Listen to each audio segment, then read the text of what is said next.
Ce qu'il s'est passé aussi cette nuit à Kiev, il faut en dire un mot, ce sont des frappes russes. Au moins 21 missiles ont été lancés sur Kiev et 41. Kharkiv. 41, pardon. 41 missiles. Vous allez nous dire les toutes dernières informations. Regardez les images. Il y a, alors là, vous allez me dire, au moins 2 morts. On voit ces images, on entendait quelque chose. Donc on va revoir ces images. Toutes dernières informations, Catherine, d'ailleurs, sur ces frappes. 41 missiles ont été tirés sur l'Ukraine cette nuit. L'armée ukrainienne dit en avoir abattu 21 et il y aurait entre 2 et 5 morts. Les informations ne sont pas encore tout à fait confirmées et une quarantaine de blessés entre Kiev et Kharkiv.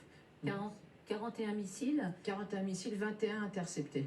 41 missiles, 21 interceptés, donc 1 sur 2. C'est un ratio qui correspond au stock d'armes antiaériennes dont disposent les Ukrainiens Ça dépend souvent, surtout d'ailleurs, des missiles qui sont utilisés par les Russes. En général, quand on frappe sur Kharkiv, Kharkiv c'est la ville la plus proche, la grande ville la plus proche de la frontière russe.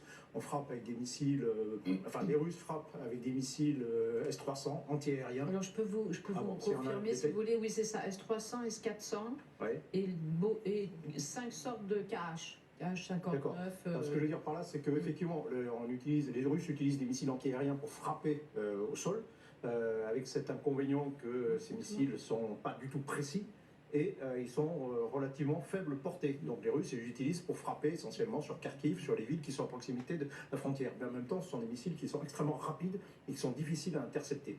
Donc c'est ça qui diminue aussi la proportion de coups au but. Et pour les frappes en plus en profondeur, Kiev notamment, les missiles Kash sont des missiles qui sont lancés depuis des avions, qui sont des missiles balistiques qui sont lancés depuis des avions comme les Scalp, si vous voulez, c'est un peu le même principe, et qui sont lancés plus en profondeur et qui sont plus facilement interceptables. Là, on voit les images, on voit quand même qu'il y a d'énormes dégâts, donc il y a une grande quantité d'explosifs.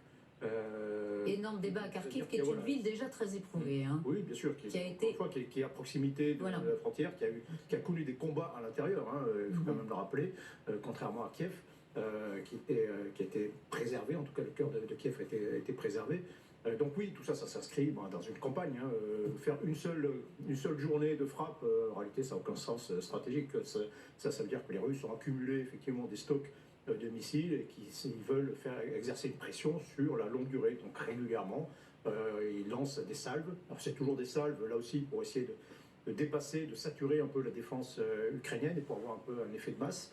Et il y en aura comme ça, certainement encore, malheureusement, pendant des jours et des jours.